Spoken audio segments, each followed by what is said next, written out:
Il est l'homme qui parle à l'oreille des plus grands dessinateurs de BD, c'est Numa Sadoul. Et tous ceux qui aiment la bande dessinée savent que c'est un mythe, Numa Sadoul, parce que c'est Tintin et moi, bien sûr, vous êtes celui qui a confessé Hergé.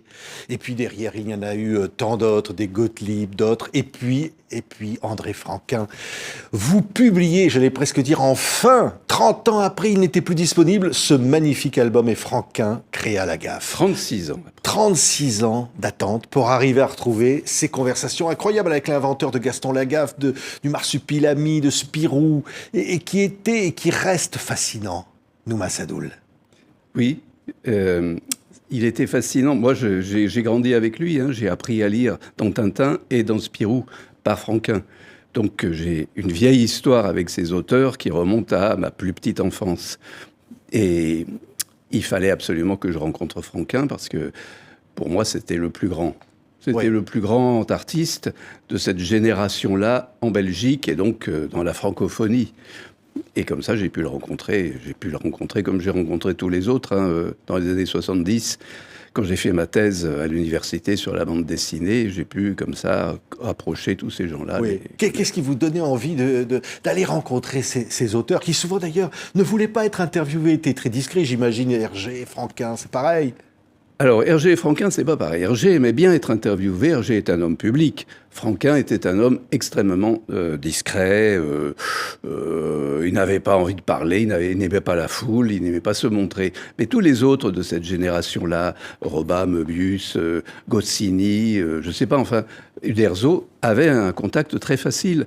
Faut pas oublier que c'était une époque où, dans l'esprit des gens, c'était de la sous-littérature, c'était mal vu. Moi, j'ai été surpris au lycée avec un album de BD, on m'a puni à l'époque, donc ça veut dire que quand même, ils n'étaient pas considérés. Et ils aimaient bien s'exprimer avec des gens qui s'intéressaient à eux. Ils avaient le contact facile avec leurs lecteurs, avec les journalistes, avec tout le monde, parce que, justement, ça leur donnait l'impression qu'enfin, on s'intéressait un peu à ce qu'ils font. Oui, on va parler bien sûr de Franquin, de cette rencontre absolument incroyable. Mais le tout début, c'est quand même Hergé, donc Tintin et moi, qui est devenu absolument culte. Et vous, Numa Sadoul, comment vous arrivez à rencontrer Hergé et qu'il se confie à vous comme il ne l'aura jamais fait dans toute sa vie? C'est sans doute des péchés de jeunesse et un culot monstre. Vous savez, j'avais 20 ans. Hergé, je lui avais écrit pour mon travail à l'université, comme les autres. Il m'avait répondu très gentiment. Je l'ai rencontré dans un festival de bande dessinée, d'un festival du livre à Nice, 1971, la même année. Et on fait une petite interview. Et il me dit, écoutez, quand vous venez à Bruxelles, venez me voir. Vous êtes jeune, vous êtes intéressant, on peut discuter un peu. Alors, je suis allé à Bruxelles pas longtemps après, quelques mois après. Et je suis allé dans son bureau. Et là, je lui ai dit, mais au culot, parce que je n'en avais aucune idée moi-même, ça m'est venu à l'instant, j'ai envie de vous voir longuement, de vous interviewer, puis on fait un livre avec. Oui. Et il vous dit oui? Il me dit oui tout de suite. Oui. Voilà. En fait, au fond, il avait envie de se confier.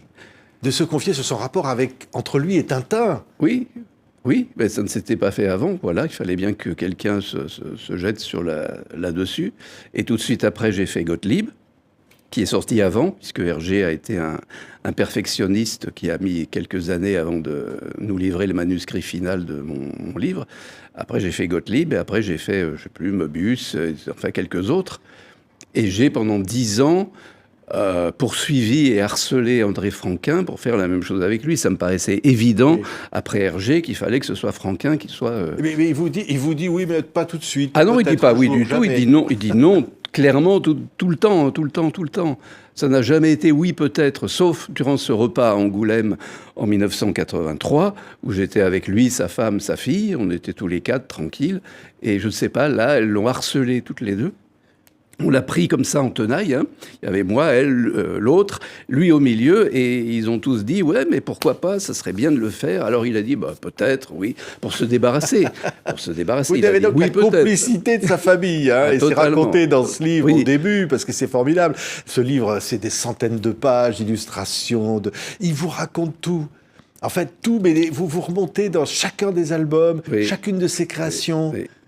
On a passé quelques jours ensemble et j'avais pris le principe de ne rien laisser de rien laisser ignorer. Il fallait qu'on aborde toutes les questions, donc y compris sa vie, son œuvre, sa vie. Comme disait Ciné, moi, ma vie, mon cul. Moi, mon œuvre, mon cul. Eh bien, oui, voilà, il fallait qu'on parle de Quel tout. personnage. Alors, vous dites, au fond, un dépressif rigolard. Oui.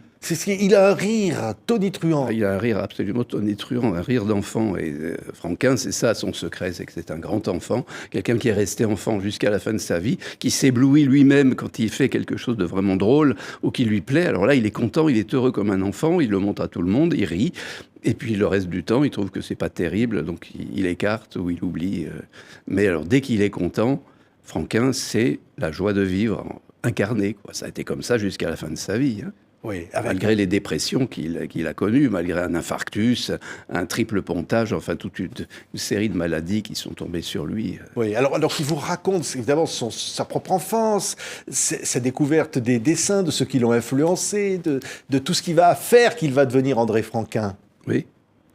Il n'en a pas conscience au moment où il le fait, et qu'au moment où on en parle, il en a conscience. Et comme il s'est prêté au jeu quand même très facilement, hein, après avoir dit non pendant 10 ans, à partir du moment où on l'a coincé et où j'ai commencé à parler, alors là, ça a été fini.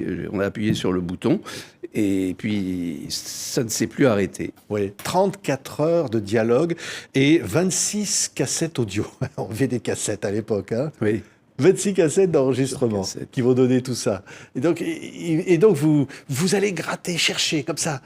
D'où je ça ne laisse vient rien. Je ne laisse rien. Quand il est lu d'une question, je sais que je vais revenir dessus à un moment plus opportun. Et ça marche comme ça. C'est comme ça que j'ai fait tous les autres aussi. Hein. Je ne lâche pas le morceau, jamais. Comme pour Hergé, comme pour d'autres, c'est au fond une œuvre d'une richesse. On peut même parler de génie pour Franquin, absolument incroyable. Donc vous allez essayer d'en percer un peu le mystère. C'est ça D'où qui vient que cette m'intéresse. œuvre est universelle et immortelle. Voilà, c'est ça qui m'intéresse. Qu'est-ce qui se cache derrière ce qu'on sait de l'album? Qu'est-ce qui se cache derrière? Qu'est-ce qui a préludé à tout ça? Moi, c'est le processus de création qui m'intéresse. Pourquoi il a fait ça? Comment il a fait ça? Qu'est-ce que ça veut dire?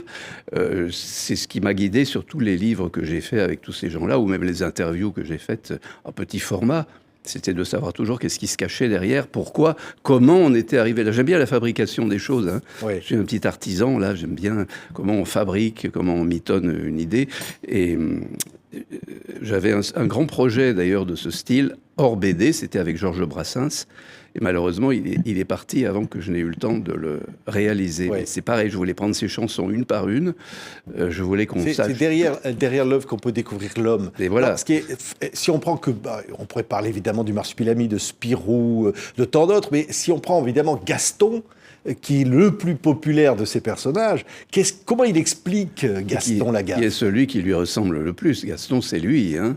Gaston, c'est lui, il est rêveur, gaffeur, non-conformiste, rebelle, allergique aux usages les plus répressifs, allergique aux flics, allergique à la religion, allergique à l'armée. C'est ça, Gaston, tout le temps. Hein. Ça n'est pas du tout seulement le gaffeur qu'on croit.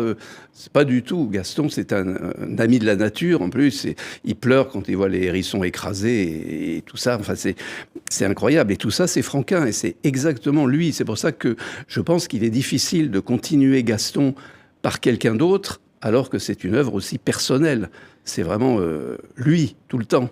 Oui, le trait magnifique, incroyable. C'est éblouissant. C'est éblouissant. Inouï. Alors, il y a la mouette, il y a de Messmaker, il y a Jeanne, il y a tous les personnages. L'agent Lontarin, enfin, il y a tout un monde, tout un univers comme ça qui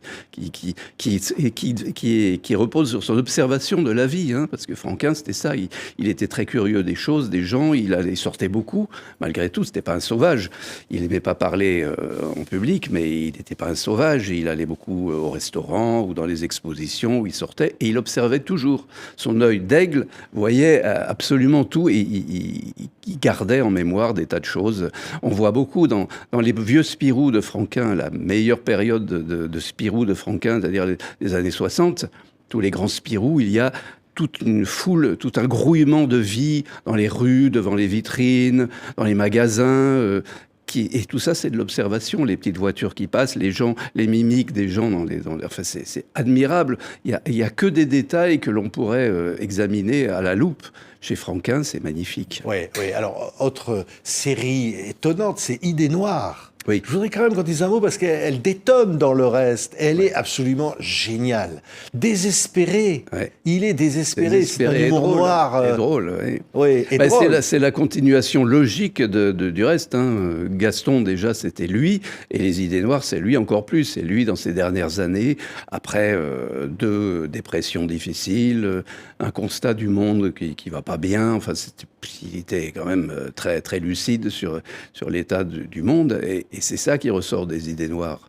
Et l'idée même, simplement, de mettre en noir des idées et de les exprimer comme ça, avec son sens de l'humour et de la chute du gag inestimable, eh ben, ça donne un résultat qui est le couronnement, à mon avis, de sa carrière. Hein. Grandiose, Son œuvre. grandiose, absolument. Alors, évidemment, il parle de Hergé, il parle de Maurice, créateur de Lucky Luke, il parle de toute cette génération, puis des Belges en particulier, des Robat et tant d'autres. Il parle de tous ceux qui l'entourent. Ils vivaient ensemble, hein. Ils vivaient ensemble, tous ces gens-là. Ils travaillaient ensemble, ils ont participé aux mêmes ateliers collectifs, enfin, ils ont voyagé ensemble. C'était une grande équipe, l'équipe Spirou de l'époque, hein, c'était une famille. Il n'y avait pas ça chez Tintin, par exemple. Oui, il y avait même une concurrence Spirou-Tintin. Il y avait une journal de Tintin et magazine de Spirou. Pourtant, il y avait à un moment dans Tintin le rédacteur en chef qui était Greg, qui travaillait dans Spirou, qui était scénariste, voilà, qui dessinait aussi. Quel rapport il a avec Hergé, par exemple, Franquin? Franquin a une grande admiration pour Hergé, parce que c'est un peu un de ses pairs, hein. Ils ont une grande différence et de style et d'âge aussi. C'est un grand ancêtre pour lui, pour Franquin, Hergé. Et Hergé avait une profonde admiration et surtout une stupéfaction du talent graphique extraordinaire de Franquin. Hergé avait souvent la dent dure envers ses collègues, enfin en privé en tout cas, mais Franquin jamais. Franquin trouvait toujours grâce à ses yeux, c'était un des plus grands. Oui, un qui admirait beaucoup Franquin aussi, c'était Uderzo. Oui, en plus ils étaient amis, mais liés comme on peut difficilement l'être. Le couple Franquin et le couple Uderzo, faisaient presque partie de la même famille. Hein. Oui, une sorte d'admiration réciproque. Ah, tout à fait. Ben, il y avait de quoi aussi. Hein. Ouais. Ils étaient quand même très très forts, chacun dans son domaine. C'est vrai. Oui. Et Giraud, vous avez beaucoup connu aussi. Giraud, oui. Giraud est d'une autre génération. Maestro du dessin. Giraud, c'est un des plus grands artistes, je pense, de l'expression graphique et de l'illustration et de l'image. C'est un grand illustrateur fantastique, hein, Jean Giraud, Möbius. Mais lui, c'est dans la branche française, donc lui, c'est pilote, hein, etc. Et c'est pour ça que pour moi, il y a un peu les 2 grands piliers comme ça. D'un côté, il y a le belge, c'est Franquin. De l'autre côté, il y a le français, c'est Giraud. Et pour moi, ce sont les 2 plus grands qu'il y ait eu dans ce domaine de l'illustration, de l'expression graphique, de l'image, de l'imagerie. Ce qui est incroyable, c'est combien vous, Numa Sadoul, vous avez contribué, vous contribuez toujours, à dire au fond cet art qu'est la bande dessinée, porté par des artistes majeurs comme ça.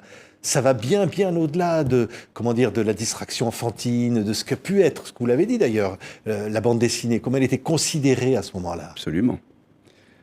Moi, j'ai fait partie de cette génération qui a, je dirais pas donné ses lettres de noblesse à la bande dessinée, mais qui a contribué à faire qu'elle sorte de son ghetto et qu'elle passe dans les écoles. Maintenant, la bande dessinée, c'est à l'école, on enseigne avec, à l'université. Il y a Benoît Peters qui vient d'entrer au Collège de France pour faire des conférences. C'est une consécration, hein, pour la bande dessinée quand même. Oui. Donc...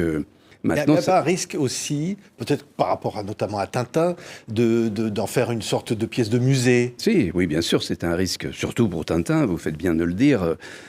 Tintin s'est muséifié. D'ailleurs, beaucoup de grands auteurs de bande dessinée, Bilal notamment, ont été des gros clients pour les galeries, les musées, les expositions. Et ça donne du coup, dans la mentalité, je pense, enfin le risque, c'est que ça donne dans la mentalité des auteurs l'idée que la bande dessinée, c'est bien, mais que c'est surtout un tremplin pour arriver ensuite à être dans un musée ou à être l'objet d'une grande exposition, ce qui n'était pas du tout dans la mentalité de la génération Franquin. Hein. Ouais. Ouais. On voit un dessin de Martin derrière, Alix. Oui, Jacques Martin. Parmi tous ces monstres sacrés. Oui. Il y en a à cette époque, hein. Incroyable cette génération-là. Ah oui, c'est un âge d'or. Hein. On parle toujours de l'âge d'or d'avant-guerre de la bande dessinée qui était américaine. Et l'âge d'or de l'après-guerre, ça a été la franco-belge, qui s'est prolongée quand même jusqu'à la disparition des grands journaux, Pilote, Tintin, Spirou continue encore, mais ça a passé à autre chose, quoi. Puis alors après, ça a modernisé, ça a changé, la mentalité a changé, tout a changé. Maintenant, on ne lit plus que des mangas ou des comics américains, mais surtout des mangas. C'est ce qui a pris vraiment la place de la bande dessinée traditionnelle. Et c'est ce que les jeunes lisent en priorité. Mais je pense qu'il y a une place pour tout maintenant. Oui, oui. Et Franquin n'avait pas conscience de tout ça. Non, personne, pas du tout conscience. Personne n'avait conscience de ça à leur époque. Et si vous leur disiez que vous alliez... quand je leur ai dit que je consacrais un travail universitaire à eux, c'était quand même en 1970, je peux vous dire qu'ils étaient tous tombés des nues et qu'ils étaient fiers même que finalement l'université vienne s'intéresser à leurs petits dessins, ils disaient. Ouais. Et vous, Nouma Sadoul, vous y avez trouvé quelque chose, un mystère ou un truc que vous cherchiez depuis toujours, depuis votre enfance? Non, il faut croire que non, puisque je continue. J'ai continué à en faire jusqu'à il n'y a pas longtemps, et peut-être que j'en ferai encore un ou deux autres si je suis inspiré. Mais non, il faut croire que je n'ai pas percé ce mystère qui est celui de toute la création et qui est de toute façon le même pour un cinéaste, un sculpteur, un écrivain. Il y a quelque chose qui se passe derrière qui n'est jamais le même pour tout le monde, qui n'est jamais le même pour les autres. Chacun a son petit bip de lumière qui germe dans son cerveau et d'un seul coup, il se lance dans quelque chose. Pourquoi, comment, pourquoi ça à ce moment-là? Ça me fascine, mais chacun m'a apporté sa réponse, mais il n'y a pas la réponse définitive, donc il faut continuer à creuser jusqu'à ce que l'on trouve et que l'on arrive au Big Bang, au ferment de la création qui est le même pour tout le monde. Mais au fond, parce que c'est vrai que vous disiez, ce sont des artistes et des artisans. Oui. Parce qu'aujourd'hui, c'est devenu presque une industrie, il y a beaucoup d'argent. Ah oui, il y a beaucoup d'enjeux autour de, par exemple, d'Hergé. Il y a beaucoup d'enjeux de films, de produits dérivés. Et ces gens-là que vous avez tellement bien connus, étaient loin de tout ça. Ah ben, ils ne seraient plus à leur place aujourd'hui, c'est clair. Hein. Ils seraient un Franquin aujourd'hui dans ce monde. Car vous pensez que maintenant, on va à Angoulême. Du temps de Franquin, toute cette bande-là s'exposait très facilement, se mettait derrière un stand, empilait des albums, accueillait des petits jeunes ou des moins jeunes qui venaient amicalement leur faire dédicacer des trucs, ils discutaient avec eux. Parfois, c'était un bout de papier sur lequel ils faisaient un petit dessin. Aujourd'hui, c'est plus possible. Aujourd'hui, quand vous allez à Angoulême, il faut réserver. Il faut réserver la veille, il faut faire la queue très longtemps, il faut acheter l'album parce que vous ne pouvez pas y aller avec votre carnet de dédicace ou votre feuille de papier. C'est totalement industrialisé. Oui. Alors que Franquin recevait des lettres et du courrier, répondait à tout le monde et renvoyait un dessin à tous ceux qui lui écrivaient. À tous ceux qui lui demandaient, oui, c'est vrai. Il recevait des sacs, il répondait à chaque personne. C'est vrai. Hergé aussi répondait à tout le monde. Oui. Il n'envoyait pas chaque fois un dessin, mais il répondait à tout le monde aussi. Hein.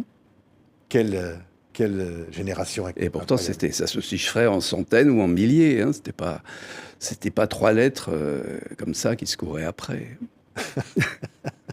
Merci Nouma Sadoul. Il faut se précipiter parce que ça fait 35 ans qu'on l'attendait, cette édition de ce livre devenu introuvable. Et Franquin crée à la gaffe. Oui, et publié chez Glénat. Précipitez-vous parce qu'il ne restera plus. Et alors après, voilà. Ah oui, il va redevenir culte. Partira sur 36 ans encore, c'est pas possible. Il va falloir attendre 2050. Voilà. Merci à vous. Merci, Nouma Sadoul était notre invité.